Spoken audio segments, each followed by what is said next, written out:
So call it drain the swamp, or as Steve Bannon put it, deconstructing the administrative state. But make no mistake, there is a new language being spoken in D.C. on day 56 of the first 100. And it goes like this. This administration intends to change course from a soft power budget to a hard power budget. And that's a message that our adversaries and our allies alike should take. So welcome, everybody. I'm Martha MacCallum, and this is the first 100 days. Today, the new director of the Office of Management and Budget, Mick Mulvaney, said he literally looked at the president's promises one by one on the campaign trail, and he wrote a budget for them. I'm going to cut spending. We're going to cut spending big league. It's a simple message, by the way. I put myself in the shoes of that steel worker in Ohio. The coal mining family in West Virginia, the mother of two in Detroit. Can I really go to those folks, look them in the eye and say, look, I want to take money from you and I want to give it to the Corporation for Public Broadcasting. I will end the wasteful government spending and hold the bureaucrats accountable. The president is beholden to none of that. The president is drafted a budget for the entire nation. In my first budget report to Congress, I am going to ask for the elimination of the defense sequester. We had America First, an America First candidate. You now have an America First president, and it shouldn't surprise anybody that we have an America First budget. So can they make that happen? We will talk about that in just a moment. But first, Chief White House Correspondent John Roberts takes us through this today. Hi, John. Martha, good evening to you. You know, the new budget that the president released today can be described in this way. Big increases in hard power, big cuts to soft power. Let's take a first look at some of those big ticket hard power items. $54 billion increase in defense spending. That breaks down into $52 billion for the Pentagon and $2 billion to be given to other agencies who are involved in defense. Homeland Security ups its budget by $3 billion. Veterans Affairs gets a little more than $4 billion. There's also $1.5 billion in there for beginning construction of the wall as well. Massive cuts on the other side to some of the most important departments we have. State Department gets a 28% decrease in funding. That's a $10 billion cut. EPA will see a 31% decrease in its funding. That will call for the elimination of some 3,200 positions. HHS, 17.9% decrease in restructuring of the National Institutes of Health. And HUD gets a 13.2% decrease. And in that, it works out to about $6 billion in total. And in that is a cut to the $3 billion Community Block Grant Program. One of the things the Community Block Grant Program does is it gives money to states, some of which goes to fund programs like Meals on Wheels. Mick Mulvaney, the budget director, says he can't burden taxpayers with that sort of spending. Listen. We can't do that anymore. We can't spend money on programs just because they sound good and great. Meals on Wheels sounds great. Again, that's a state decision to fund that particular portion to it, to take the federal money and give it to the states and say, look, we want to give you money for programs that don't work. I can't defend that anymore. Mulvaney also said it wouldn't be compassionate to take money on the other end from people who are struggling hard to make ends meet and give it to programs that just aren't working. Mulvaney says that in order to craft the budget, Martha, he listened to literally everything that the president said on the campaign trail over the months and crafted a budget policy item for just about everything the president said. And that's what we saw released today, Yeah. Martha. Interesting. And it was also pretty interesting in the briefing room today, John, as you well know. It was an explosive White House briefing today, especially for Sean Spicer, as he doubled down on President Trump's claims that he was, quote, wiretapped by his predecessor, President Obama. Those claims persisting despite both the House and today the Senate intelligence leadership coming out and saying that there is no evidence that that happened. Watch. That there was no, hold on, I understand that, Jonathan. And where was your passion and where was your concern when they all said that there was no connection to Russia? Where was it then? You crickets from you guys, because at the end of the day, when hold on. I'm making I'm trying to answer your question, Jonathan. If you can calm down. We have done plenty of reporting on all of this. But you want to cherry pick one commentary, one piece of commentary. Associates of the president to the Russians, that has all been looked at. And wait, how do you know all this? How do you seem to be such an expert in this? Can you help us all by calling up here right now? No, I understand. I actually called the question. Alexis, if you don't want to answer the question, I can call on somebody else. No, thank you. Back to John Roberts at the White House. What was that like today, John? It was the craziest thing I've seen at the White House since the president's press conference a few weeks back. Every day something else happens. Let me just give you the backstory to that. About 15 minutes before the Spicer briefing was supposed to take place, Senators Burr and Warner came out and said they didn't see any evidence for any kind of wiretapping or surveillance, specifically of Trump Tower. So the press secretary and his staff spent the next hour Googling everything they possibly could so that he would come out with a lot of ammunition. Spicer had basically a sermon that he wanted to deliver from the podium there, and he knew that he was going to get the question. And when John Carl, my colleague from ABC, asked it, he went on for 7 minutes. He wanted to get out everything that they had Googled the previous hour, and he did. And then, of course, it got contentious because a lot of people thought that he was stonewalling. I think the reality to this is, Martha, and I know that some people aren't going to want to hear this, but the evidence to back up the president's assertion that there was wiretapping or some sort of surveillance specifically of Trump Tower is exceedingly thin. It may be that there was some incidental surveillance of people who might have been going in and out of Trump Tower because, they have transcripts apparently of Lieutenant General Michael Flynn speaking on the telephone with the Russian ambassador. That had to come from somewhere. And there are other people who were loosely connected to the Trump campaign over the course of probably the first part of last year who have said to me they think they were being surveilled and their cell phone was in and out of Trump Tower a few times during the course of the year. So may find that out, but any direct surveillance, there's no proof of that just yet. Yeah, I mean, the big question is whether or not it's all based on the news reports. Sean Spicer read them today. The president referenced them in the interview that he did with Tucker. He said, well, that's how I know. But then he said, over the next couple of weeks, you're going to hear some pretty interesting things. So that's sort of the bucket that hasn't been filled yet. And I know you're on top of all of that. John, thank you. Yeah, go ahead. You got to point out, too, that every intelligence official who has been asked has said there's no evidence that happened. That's so right. There may be news reports of it, but nobody from Intel has said that. John, thank you. Thanks. So let's bring in our panel on what's been a very busy day in Washington. Chris Stirewalt is Fox News politics editor, Richard Fowler, senior fellow at the New Leaders Council and Fox News contributor, and Charles Hurt, political columnist at the Washington Times and a Fox News contributor as well. Gentlemen, welcome. It was a very spicy news briefing today, we could say. But I do want to start with this budget because, there was a lot in there. And you can pick it apart. It basically leaves the overall budget the same, even though they talk about cuts. But Chris, let me start with you. There was definitely language and a way of looking at spending in terms of taking it from the taxpayer and giving it to someone else that we don't really hear put that way quite often. Absolutely.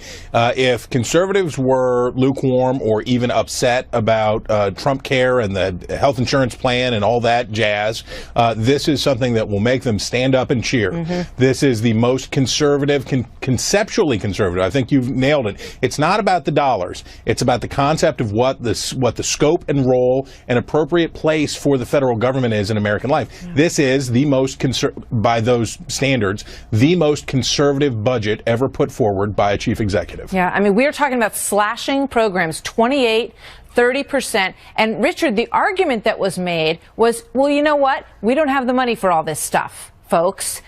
We just don't. So we need to figure out where it's going to come from. And I know you feel strongly that they're taking it from the wrong place, right? I do think they're taking it from the wrong place. I think bolstering up our Defense Department when our Defense Department is pretty muscular as it is already is not the right move. But here's a silver lining in this cloud, Martha, for the audience at home. Trump says he's the guy who's the art of the deal, so maybe he's creating a budget that's absolutely, positively so toxic that he knows it's not going to get to the Hill and he could get something more like what he wants without much movement, right? So maybe that's it. But if not, I find this budget to be really, really heartrending for the seniors who depend on Meals on Wheels every day to get their dinner, or the kids that wake up and watch Sesame Street, or the African nations that depend upon the United States for they to be able to eat. And I think all those are zeroed out in this budget. And I think the one other point that I want to make here is I spent a month in Africa with foreign service officers who do the work of maintaining peace every day when our military isn't there. A 31% cut, or over a 30% cut to the State Department and our diplomacy, by far is one of the worst things that we can do in a world where China hear you, is but you know what? Let me bring in Charlie Hurt here. Interesting things happen when companies are told that they have to cut by 25%. They find places to spend less money and still get the stuff done in order to make some money, right? The notion that a company could have a $20 trillion debt on their books and not have to cut things dramatically at every department is absolutely unheard of in the private sector. And so for Donald Trump to step in here and do that and to make these dramatic cuts, I think Chris is exactly right. It is the most conservative budget that I've ever seen in my time in Washington, because politicians, they love to give stuff away, and it doesn't matter if it's their money or somebody else. In fact, actually, it does matter. They prefer it to be other people's money. They love to give it away, and they think that spending it on cartoons or shrimp jogging on treadmills or silent Shakespeare productions, they think that's a great expenditure. Which are sometimes better than Audible ones, by the way. But no, I love Shakespeare. But I mean, this whole concept that it's wrong to take something from a single mother of two in the form of taxes, or a minor who is trying to put food on his table in order to give it to a program that is failing is, I think, somewhat a revolutionary thought. This is not the kind of language that we hear spoken in Washington every day. Or not even failing. If it's you're just taking the money from that mother who has a single mother with a child in order to give it to some program that maybe it's a great program, it's still something that we ought to sit back and say, is this right? Yeah. And that's what makes. I just want to circle back one more time. Stirewalt, I do want to get your thoughts on the other part of this briefing today, which was combustible. It was something else. So what did you think? So, this is we see the side of Trump that gives hope for his supporters. This is going to work, that this budget, maybe he's doing deals, he's back to selling the health care plan. And then you see the stuff that we are reminded of the troubles he had when he was running for president, when he gets stuck on something, or when he first came into office and there's 5 million secret votes, so I really did win the popular vote, or I had the biggest crowd for the inaugural, or all that stuff. The problem is his defenders have enough work to do defending him on substantive matters. When they have to devote their time, effort, and energy to defending the president on this stuff, this pointless stuff that is matters of pride, when you do that, you are burning energy and burning capital that is desperately needed to advance an agenda that is the most ambitious I've ever seen. Yeah, you're gumming up the gears. There's no doubt about it, and you're wasting 7 minutes recounting all of this today. And as Tucker said last night, Charlie, and quick thought, why don't you wait till you have the evidence and then present it? Rather than, sort of spilling all this stuff all over the place and making everybody talk about it all the time in your press briefing when you'd rather have them talking about your budget. Sure, absolutely. But, a lot of people have gotten hung up on the word wiretapping and the Trump Tower. The bottom line does remain, though, there have been a lot of reports out there about surveillance of people, either the campaign or people around the campaign of a political opponent of a sitting president. And those are serious charges, and there has been reporting to at least suggest that there may be something there. And that's alarming. I mean, if there's something there, there's something there. We'll see it eventually when it comes out. I got to go. Thank you, Richard. You're going to get the first word next time. I'm sorry. I gave you short shrift, buddy. Good to see you all. So still ahead, First Lady Melania Trump, the victim of 2 separate attacks from a rapper and a liberal cable host. Governor Huckabee and Lisa Booth sound off on the double standard that is playing out there. Plus, could the American Health Care Act be turning a corner? With the president voicing his continued support last night in Nashville and signaling that he wants folks to come together, is it off life support? We'll see. That does not include House Freedom Caucus Chair Mark Meadows. He is up next, and he'll tell us why he thinks the whole thing should be scrapped. Something I haven't seen in a long time. This president is getting deeply involved. The president of the United States is the one who's been mediating this, hashing out our differences so that we can get to a consensus. The bill that I will ultimately sign, and that will be a bill where everybody's going to get into the room and we're going to get it done. We'll get rid of Obamacare and make health care better for you and for your family. That was last night in Nashville. President Trump at a rally saying that he hopes to bring everybody together and to hammer out this Republican health care bill. He believes it can get done. And with the future of Obamacare repeal at stake, some are suggesting tonight that perhaps the replacement legislation could be possibly turning a corner. Maybe they can get this done. In moments, we're going to talk to the House Freedom Caucus chairman, Mark Meadows, who basically says that he thinks there's a lot of work that still needs to be done on this thing. He's not too crazy about it. But we begin with Chief Congressional Correspondent Mike Emanuel, live on Capitol Hill tonight. Hi, Mike. Martha, good evening. House Speaker Paul Ryan says his focus is on finding the votes to pass this health care replacement plan in the House. We constantly get feedback. We constantly get suggestions from members, and we're working at bridging those gaps to make improvements in the bill so that so we have a bill that can pass. And we feel like we're making great strides and great progress on getting a bill that can pass because it incorporates the kinds of feedbacks from members from all walks of life in our conference. Idaho conservative Congressman Raul Labrador took this swipe at the speaker today, saying he should try to play on offense. Quote, I don't think that we're talking about anything about leadership issues, but he does need to figure out what it means to have a majority. I have to be honest, sometimes I give credit to Nancy Pelosi that she knew what it meant to have a majority. Today, the bill took another step, passing the Budget Committee on a 19-17 vote. But three conservatives, Brad of Virginia, Palmer of Alabama, and Sanford of South Carolina, voted with Democrats against the GOP plan. Palmer pushed for tightening up Medicaid soon. The Affordable Care Act led to the explosion of the program into a permanent welfare benefit for anyone, including the able-bodied and childless. The Medicaid expansion has created a perverse incentive for states to provide benefits to able-bodied adults at the expense of the elderly, the blind, and the disabled. Democrats continue attacking this bill. House Democratic leader Nancy Pelosi suggested Speaker Ryan may force his members to, quote, walk the plank, making them vote for a bad bill. She's not the only critic. All of the evidence suggests that this bill will worsen every aspect of our health care system and return us to a time before the ACA when coverage was neither accessible nor affordable. The burden is on the Trump administration to prove otherwise. Ryan says the president is being helpful, trying to rally support. Martha? Thank you, Mike. So two Republicans, Senator Ted Cruz and House Freedom Caucus Chairman Mark Meadows, got together to pen an op-ed in the Wall Street Journal today where they argue the GOP health care plan simply doesn't go far enough to accomplish the goals. Congressman Meadows joins us now. Good evening, sir. Good to have you with us tonight. Good evening, Martha. Great to be with you. Thanks. So do you think they should scrap this and start over?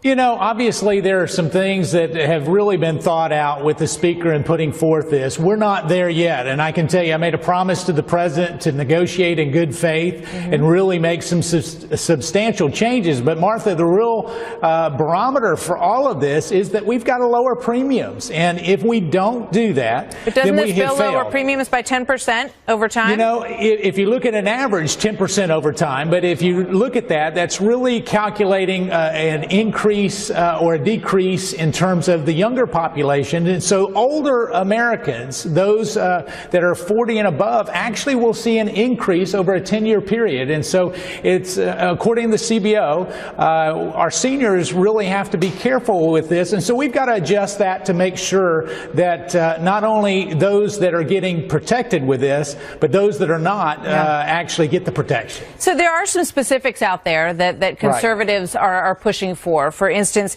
work requirements for Medicaid, for able-bodied recipients of Medicaid, Medicaid expansion that would end sooner, 2019 perhaps rather than 2020. Give me some, which things do you think, and I know you spoke to the President about this, and no doubt he told you he wants to get a deal done. He does. What did you indicate to him you would be willing to do to get there? You know, we've laid out a few items that we're willing to, but that op-ed that you talked about that Senator Cruz and I actually put forth talked about the fundamental aspect of this, and those are the insurance regulations under Obamacare. Currently, you have to buy a bronze, silver, gold, or platinum plan, and even when we go through this whole process, you're still going to have to buy those types of plans that are left in terms of the regulations. So for us, it's looking at those regulations, repealing those, and then once we get to that, the rest of it become much easier to negotiate, Martha. All right. In a word, can this pass? Can you get something through? You know, not today, but I'm hopeful in the week to come that we're meeting. I know I'm meeting with some of our Tuesday group, our more moderate members, to try to find some common ground. All right. Thank you very much. Good to see you. Thank you. Good to see you, Martha. So here with more, Dan Henninger, Wall Street Journal editorial page editor, who just wrote a piece titled "The GOP's Obamacare Choke," and Juan Williams, co-host of The Five and a Fox News contributor. Gentlemen, welcome. Good to have both of you here. I want to start by reading a little bit of the piece that you wrote, Dan. So let's put that up so that we can share it with the viewers. This was in the Wall Street Journal this morning. Dan writes, maybe in politics, genes really are destiny. Under pressure from a CBO score, the genetic disposition of Republican politicians is to go wobbly. He goes on to say the disposition of movement conservatives is to get out the long knives and start carving up other conservatives. Is that what you think Mr. Meadows doing? No, I don't think Mr. Meadows is doing that. I think some of at least not tonight, it's very interesting. Some others have been doing that. Raul Labrador saying he admired Nancy Pelosi's, Nancy Pelosi never had anyone in her own party like Raul Labrador trying to carve up the speaker. But Mark Meadows was so interesting tonight because he said, I think we'll get this worked out in the next week. He didn't say weeks. He said 7 days. And I think Congressman Meadows is now committed to the idea that through negotiation, they're going to be able to do some of the things he described in the Wall Street Journal piece that he wrote for us with Ted Cruz. And it wasn't that major, Martha. It was just as you said, moving the Medicare cap up, expansion up about a year, a work requirement for Medicaid, expanding health savings accounts. These are the sorts of things that you would expect to be negotiating in a big piece of legislation like this. I mean, Paul Ryan spoke very positively about the president this morning. He said, I'm very, impressed with his commitment to get this done. And there's no doubt that Mr. Meadows is feeling pressure from the president. Juan, what do you think about this? Oh, I think it's interesting to watch President Trump on this because I don't think that he has bought into the plan. I mean, obviously, he's famous for his branding. You notice it's not called Trump Care. I think that he is holding off some distance because I think his top advisors are making it plain. Hey, wait a second. We're not sure this is going to take off, and we don't want to feel like we are loaded down in terms of the Trump brand if this doesn't go forward. I was taken by Dan's piece this morning in the Wall Street Journal. I read it as one of the first things I saw today. And my feeling when I was reading it was, yes, I think Republicans are choking if, in fact, they have been for 7 years condemning Obamacare, and now they have a chance, after all, I think it's 50-plus votes, Martha, to repeal. They have a chance, and they don't do something. But that's the politics of it. And I think your bottom line, Dan, was why would Republicans vote for Republicans in the future if they don't follow through on this? Yeah, I mean, so much of it sounds crazy to say, but so much of this feels about 2018. I mean, you can feel Democrats, salivating like, hey, if they blow this, we're going to be in good shape. Consider, we're actually doing real politics again, as people have been describing today. This is the way legislation works. It hasn't worked this way for the last 8 years. Congressman Meadows was elected to the House in 2012. This is the first big piece of legislation he and a lot of his colleagues have ever. It is incredible. And now everyone's beginning to find this is why politicians come to Washington to do negotiations like this, and that's what's happening. But this morning I thought the same thing. I was listening to Paul Ryan. He was saying, so it has to get through one more committee. We have 4 committees. Then it goes to the House. Right. Then you have to have a conference. Then it's going to go to the Senate. And I thought this is like a refresher civics course because it's been so long since we've seen any legislation passed, Juan. Well, you haven't seen any. Obamacare. Well, right. That's but I'm saying, no, that's not true. But I mean, what you're seeing here is that Republicans are now the governing party, and they have to govern. And that takes, the result is you have to have compromise and consensus in your own ranks if you have the majority, as Congressman Labrador was saying. So my problem with this is it's all about the politics. My difference with Dan is, what about the American people? Because I think the problem is that the Republican plan is inadequate, Martha. I don't think it covers as many people as Obamacare. I don't think it drives down premiums, as you heard from Congressman Meadows. Yeah. Older people especially are going to be ill-served.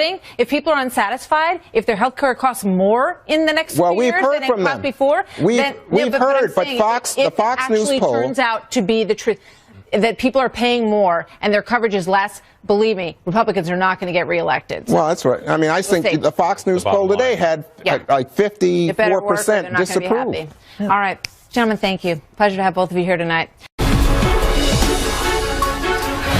Developing tonight, some new reaction to the decision by 2 federal judges in Hawaii and in Maryland to reject the revised version of the travel ban. President Trump has vowed to fight on, even the Supreme Court, calling it a, quote, unprecedented judicial overreach. Trace Gallagher has details tonight from our West Coast newsroom. Hi, Trace.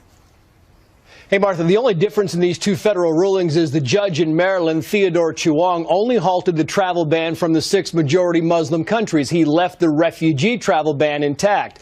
Judge Derek Watson in Hawaii halted the entire executive order. But instead of ruling solely on what was in the executive order, both of these federal judges based their decisions on statements Donald Trump made on the campaign trail, like this. Watch. Donald J. Trump is calling for a total and complete shutdown of Muslims entering the United States until our country's representatives can figure out what the hell is going on. The judges said those types of statements supported claims by the states that this travel ban amounted to religious discrimination. The judges also took into account comments made last month to Fox News by Trump policy advisor Stephen Miller, who said the new travel ban was fundamentally the same as the old travel ban. And it now appears that President Trump never wanted to rewrite his executive order to begin with. Watch. This is a watered-down version of the first one. This is a watered-down version. And let me tell you something. I think we ought to go back to the first one and go all the way, which is what I wanted to do in the first one.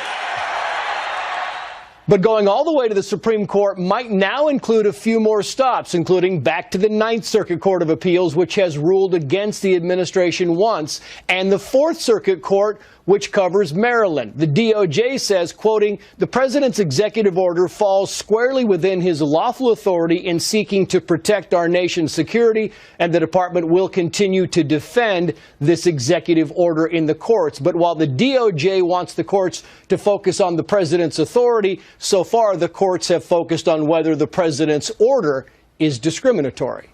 Martha. There's a lot of questions about that. Trace, thank you. So here with more, Katie Pavlich, townhall.com news editor and Fox News contributor, and Michelle Giwando is the legal progress vice president at the Center for American Progress. Thank you both for being here tonight. Welcome, ladies. It struck me again when I listened to President Trump in Nashville last night, and Katie, I want to start with you on this. It was revealing, I thought, that he said, I didn't even want us to have a second order in the first place. I wanted to stick with that first order. And now he ends up pretty much in the same place. And perhaps he was perturbed with somebody who, urged him, like, we have to rewrite this order. We have to try again. Because he wanted to stick with the original version. He wants this to go to the Supreme Court. Yeah, I mean, after the first order was struck down, the administration repeatedly said from the White House that they were going to fight this and appeal the first decision. And then the advisors got involved and said, look, we should just issue another one, avoid the court fight. First, for the reason of it would expand past the 90-day temporary period. And second, because they thought that they would lose based on the arguments that were made the first time around. But the second time around, they did tailor it to the complaints from the court. And when you look at the way that these judges came up with their decision, they're not basing their decisions based on constitutionality. They're basing them on campaign statements. And as law professor Jonathan Turley, who is not a conservative, said this morning, there's a lot more case law to fall on the side of the president here than there is to fall on the side of campaign statements. Yeah, Michelle, that stuck out to me as well. Jonathan Turley and Alan Dershowitz both look at this and they say, there's a lot of essentially emotion around these judges' decisions, but it will stand up. The president does have the right to ban entry from countries if he deems them to be a national security risk. It's in 1952 law. So, I think I've shared with you, Martha, my mother is a minister and my dad is an attorney. So my entire life I've been guided by two things, the law and our values. And the Constitution has made clear that this executive order is fundamentally un-American. I think no matter what law you refer to, and that's why you see these judges saying so clearly, it is a violation of our constitutional values. And that is why when we see this as it continues to move through the many different district courts and appellate courts and potentially the Supreme Court, we are going to hear people say this is unconstitutional and it is a violation of our American values. But, just reading from the law, law says that it gives the president the power to suspend or impose restrictions on the entry of foreign nationals if it determines their entry would be detrimental to the interests of the United States. And these were the same countries, a similar group, that President Obama deemed to be a national security threat. Katie. Right. I mean, there's nothing unconstitutional about keeping foreign nationals from failed states like Yemen, Syria, Libya, Somalia, where there is a very severe problem with terrorism and terrorist organizations saying they're going to use the refugee stream to get fighters to the United States. We've seen this happen in Europe. There's nothing unconstitutional about the president using his authority, which is written in U.S. code, to keep those people out. And this is not permanent. This is something that was temporary. And I think that the Justice Department is going to appeal this. Attorney General Sessions has more of his team in place now. And so they're going to fight it. And I think that it'll come out on the positive side for the administration. Well, there's no doubt that campaign words can come back to haunt you. And that's what happened in the first couple rounds here. Michelle and Katie, thank you very much. Thanks, Martha. So still ahead, two separate incidents, both resulting in ugly attacks against First Lady Melania Trump. We will show you the fallout on this coming up.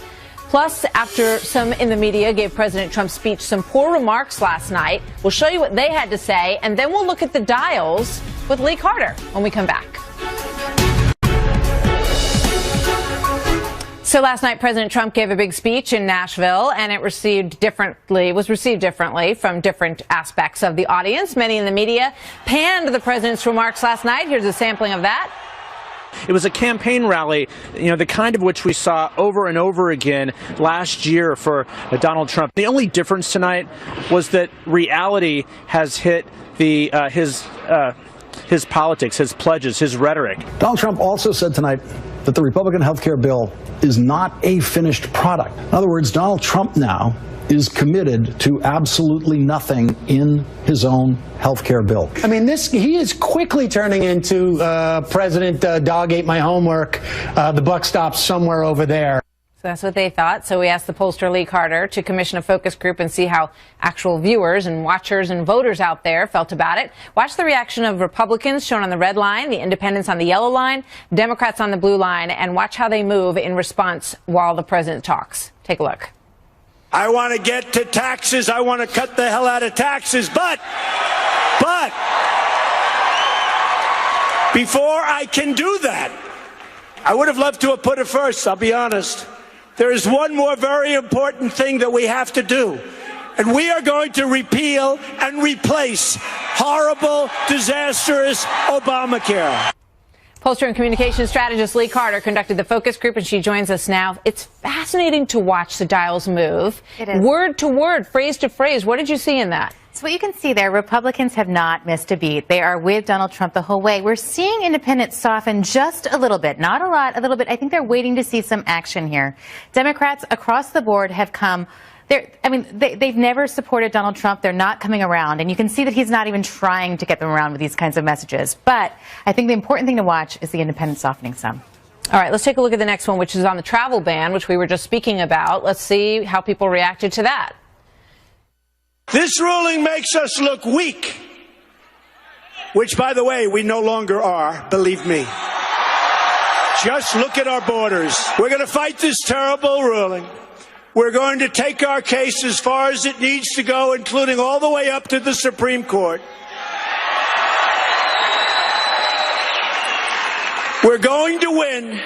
We're going to keep our citizens safe. And regardless, we're going to keep our citizens safe. Believe me. So you can see there, Republicans off the charts. They are so on board with this travel ban.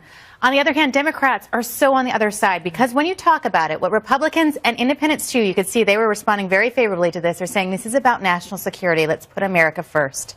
The Democrats are saying this is a humanitarian issue. It's not about Americans first, it's about all people first. And so it's a totally divided issue, and you cannot get Democrats to move over no matter what Republicans or independents think. So there was one area where it was a little bit closer. Let's take a look, because remember that one of the big thrusts last night was to talk about school choice, a very important issue in this country. It goes right to the heart of how people feel about education. Watch this. Medicine. We will give our children the right to attend the school of their choice, one where they will be taught to love this country and its values. So I was shocked last night when he was talking about school choice. We saw Republicans, of course, were supporting it, independents supporting it.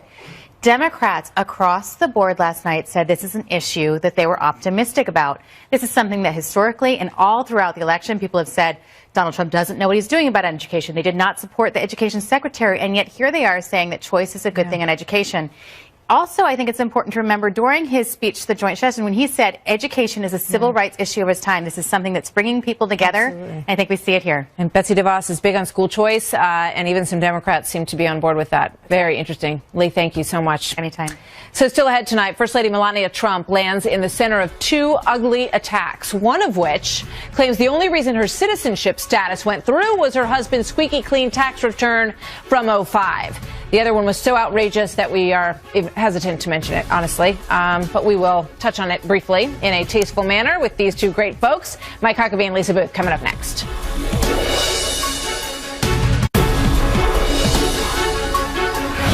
So developing tonight, First Lady Melania Trump becomes the subject of two attacks. The first set off by a disturbing music video from rapper Snoop Dogg depicting the shooting of a man in a clown suit resembling Donald Trump. Less incendiary attack was from MSNBC host Rachel Maddow, who in defending her report on Donald Trump's '05 tax return suggests that the reason it was so squeaky clean, which was somewhat of a surprise to her, must have been because it was the year of Melania Trump's citizenship status when she was trying to attain that.